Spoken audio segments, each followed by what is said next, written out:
அன்புள்ள அப்பா, நான் கோபப்படும் போது நீங்க என்ன நினைக்கிறீங்க? நீங்க இவனை ஏன் பெத்தோம்னு என்னைக்காச்சும் யோசிச்சது உண்டா? நான் லவ் மேரேஜ் பண்ணிக்கிட்டா நீங்க என்னையே ஏத்துப்பீங்களா? நீங்க ஜாதி பார்க்கறத நிப்பாட்டணும். வாய்ப்பில்லை ராஜா, வாய்ப்பு. ஏன் இந்த பையனை பெத்தோம்னு என்னைக்காவது நொந்து போயிருக்கீங்களான்னு கேட்குறாரு. இல்லையா? இல்லையா, அதெல்லாம் இல்லையே. இல்லையா? இருக்குடா. எங்கடா இருக்கு? நான் லவ் மேரேஜ் பண்ணிக்கிட்டா நீங்க என்னையே ஏத்துப்பீங்களாங்கிறாப்புல. அது மாட்டேன். இப்போ உங்க ஜாதியில லவ் பண்ணா ஓகேயா? சொல்லுங்க சார்.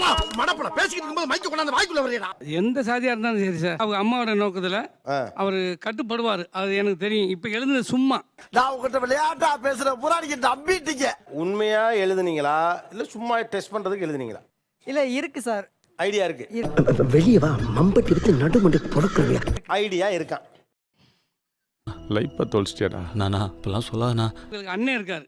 அவர் அண்ணனுக்கு முன்னாடி ஒரு பண்ணணும் நினைச்சாக்கா அது நான் நல்லவனா இருக்க முடியாது. இனிமேல் இந்த மிஸ்ஸிக்ஸ் எல்லாம் இருந்துச்சுன்னா அண்ணனா இருக்க மாட்டாடா. ஏன் மாமா மாறிடாங்க. நீங்க ஜாதி பார்க்கறத நிப்பாட்டணுங்கிறார். அது நான் வாழ்க்கையை உயிரை போனாலும் அதை நிப்பாட்ட முடியாது சார் என்னால. சாதியாவும் மதமாவும் நம்ம சனங்க பிரிஞ்சு கிடக்குற வரைக்கும் நம்மள மாதிரி அரசியல்வாதியை குதிரை ஏறிட்டே இருக்க வேண்டியது. அது எப்படி? இல்ல அது அது அவங்களுக்குன்னு ஒரு இது இருக்கு. அதை பண்ணிக்கிறதான் செய்ய முடியும். 200 பெரியார் இல்ல 400 பெரியார் வந்தாலும் முடியாதுடா. எதுக்கு? உங்களை திருத்துறதுக்கே. என் ஊர்ல அது நடக்குது. எங்க அப்பா மட்டும் இல்ல, எல்லாருமே பாக்குறாங்க. இது உனக்கே நல்லா இருக்கா? எனக்கு நல்லா இருக்கு. உனக்கு நல்லா இருக்கா இல்லையா? இது நல்லா இல்லப்பா. நல்லா இல்ல, கிளம்பு. இப்ப நான் என் ஊரை தாண்டி சென்னைக்கு வந்துட்டேன்னா சாதி பார்த்தேன்னா சென்னையில நான் ஸ்டே பண்ணவே முடியாது. என்னால வாழவே முடியாது சார். நிறைய போறான்டா. ஹெல்ப் பண்ணவங்க, எனக்கு ஜாப் ரெடி பண்ணி கொடுத்தவங்க எல்லாருமே வேற ஜாதி. அவங்க யார் என்னன்னே தெரியாது. பகவானே, நான் என்ன பாவம் பண்ணேனோ? எனக்கு அந்த டைம் அவங்க தெய்வமா எனக்கு ஹெல்ப் பண்ணியிருக்காங்க. அவங்கள்ட்ட போய் நான் சாதி பார்த்துக்கிட்டு தான் நான் இப்போ இங்கே உட்கார முடியாதுல்ல. ஏன் இப்படி முறுக்கிட்டு நிக்கிற குமார்? உனக்கு என்ன வேணும்? நான் முழுசா ஏத்துக்கிறேன். அதுல எந்த மாற்றமும் இல்லை. அப்புறம் நீங்களும் ஜாதி பார்க்காம இருக்க வேண்டியது. நான் பார்க்க மாட்டேன் சார். புரியலையே. புரியலையா? புரியும்படியா சொல்லுமா? புரியும்படி சொன்னாதான் புரியும். என் எல்லையில், என் ஊரில், என் ஏரியாவில், அங்கே நான் பார்க்கக்கூடிய காலகட்டங்கள்லாம் எல்லாருக்கும் இருக்குங்க சார். இது சரிப்பட்டு வராது. இறங்கிட வேண்டியதான். என் வீடு அப்படின்றப்ப எங்கள் அப்பா ஓகே செட்டில் அதை பண்ணுறாங்க. பொது விஷயத்தில் வரும்போது அந்த வேறுபாடு இருக்கு. அதுக்கு என்னடா பண்ண சொல்ற? உங்க கையை கொடுத்து காப்பாத்துக்கல. அது எங்கே பாதிக்குதுன்னா, எனக்கு பின்னாடி என்ன மாதிரி இருக்க இளைஞர்களும் அதை ஃபாலோ பண்ணுறாங்க. எனக்கு ரொம்ப கேவலமான ஐடியாவா இருக்குடா. நீ முதல்ல வருத்தப்பட்ட பத்தியா? நான் வந்து எங்க அப்பா மாதிரி இல்லை, உங்க அப்பா மாதிரி இல்லை, அந்த கம்பீரம் இல்லைன்னு. இதான் என் கம்பீரம். நீங்க ரொம்ப புகழ்றீங்க. பாரியா, புகழ்ச்சி பிடிக்காத ஆளியா? உங்க அப்பாவோட ஒரு படி கம்பீரம். நீங்க மேலதான் இருக்கீங்க இல்லையா? நான் நல்லா பண்ணுறனோ இல்லையோ, ஆனால் நீ நல்லா பண்ணுற. நீங்க எங்களுக்கு வேணும், ஸ்மோக்கிங் ட்ரிங்கிங் நிறுத்திடுங்கப்பா அப்படின்னு சொல்றாரு. நிப்பாட்டிடலாம், ஒன்றும் பிரச்சனை இல்லை. இது அப்பப்போ இப்படி சொல்லிட்டு அப்படியே கண்டினியூ பண்றாரோ? அப்பா விழுந்துரும் ரொம்ப உள்ளுக்குள்ள ஒரு மாதிரி பயமா இருக்கும். ரொம்ப பயமா இருக்கேன். அதை வேற ஞாபகப்படுத்திட்டீங்க.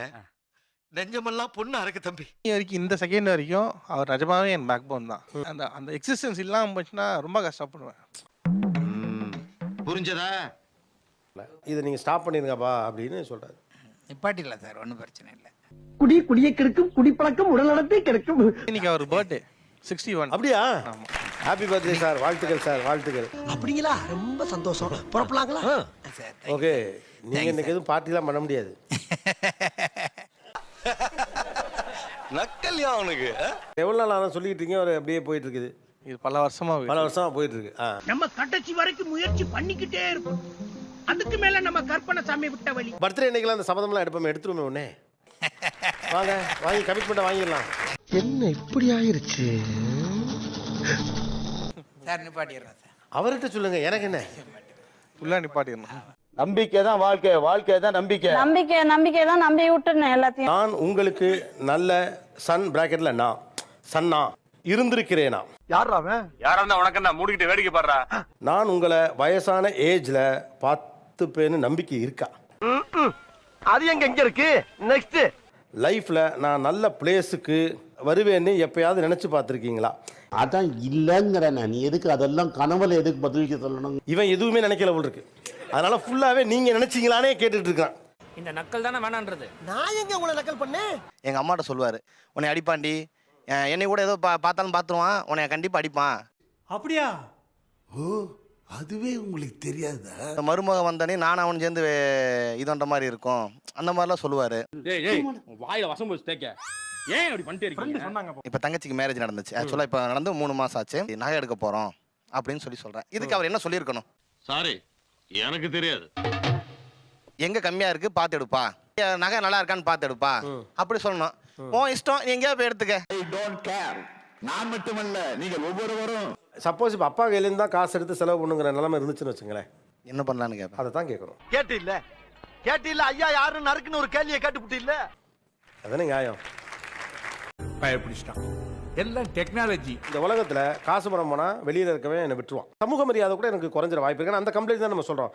ஏட்டையா அது எப்படி கோர்வையா கரெக்டா பேசுறியா? கோத்துறியா? எப்படி இருந்தாலும் என் பிள்ளை என்னை எப்போதும் அந்த உயரத்திலே வச்சிருப்பான்னு யார்கிட்ட எதிர்பார்க்க முடியும்? பிள்ளைகிட்ட தான் எதிர்பார்க்க முடியும். தம்பி, இது மாதிரி 4 பேர் கேள்வி கேட்டிருந்தாங்கன்னா நாங்க திருந்திருப்போம் தம்பி. உங்கள் அப்பா அதை தான் எதிர்பார்க்குறாரு.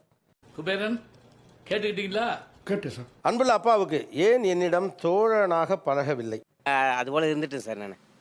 இன்னும் பச்சை புள்ளையா இருக்கேடா. பச்சை புள்ளையா? வீட்டுக்கு ஃபோன் பண்ணி பையன் என்ன பண்றான், எப்படி இருக்கான் அப்படின்னு சொல்லிட்டு கேட்குறாரு. அதை என்கிட்டே கேட்கலாம்ல சார்.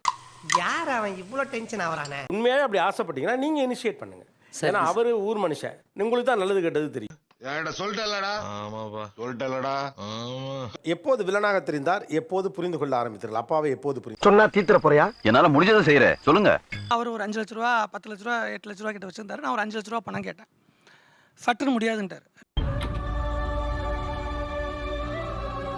நீ மூஞ்சி அடிச்ச மாதிரி நானும் சொல்லிட்டேன். இதுக்கப்புறம் இந்த 10 லட்ச ரூபா என்ன பண்ணா நீ வச்சிருக்கியோ அதை நான் வந்து என்னைக்குமே அவன்கிட்ட கேட்க மாட்டேன். சரி, இனி உனக்கு எனக்கு சரிப்பட்டு வராது. நீ போ. அண்ணே போடா. சொன்னா எங்க அம்மாலாம் தவறினதுக்கு அப்புறம் ஒரு நாள் வந்து என் கூட உட்கார்ந்து என் கையை பிடிச்சிட்டு உட்கார வச்சு சொன்னாரு. என்ன வார்க்கும்? எனக்கு என்னடா தெரியும், கேளுடா. நான் ஏன் அன்னைக்கு அதை நான் தரமாட்டேன்னு சொன்னேன் அப்படின்னு. அது ஒண்ணுதான் எனக்கும் அவளுக்குமான ஆதாரம். ஆமால? ஆமாவா இல்லையா? ஏதாவது ஒண்ண மட்டும் சொல்லு.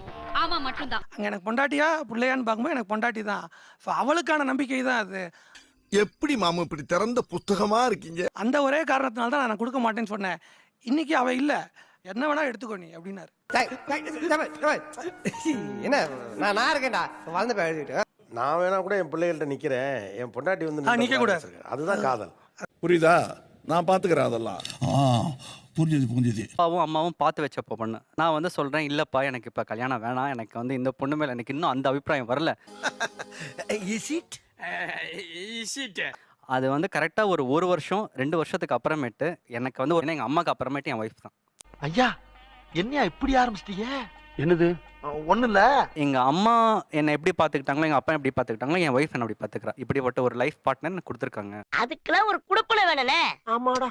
சில தர்த்தரம் பிடிச்சவனுக்கு அவர் வேண்டான்னு சொன்ன பிறகு கூட, அல்லது பெருசாக அபிப்பிராயப்படாத போது கூட, இல்லை இந்த பொண்ணை கட்டு, லைஃப் நல்லா இருக்கும் எப்படி சொன்னீங்க? தட் இஸ் சிவில் இன்ஜினியர் முலாய்ஸ். ஃபர்ஸ்ட் ஒரு பொண்ணை பார்த்துட்டோம்னா அந்த பொண்ணை தான் ஃபிக்ஸ் பண்ணணும். ஒரு பொண்ணை பார்த்துட்டு வேணான்னு சொல்லிட்டோம்னா மனசு அவ்வளோ கஷ்டமா வலியா இருக்கும். கேட்டுக்க.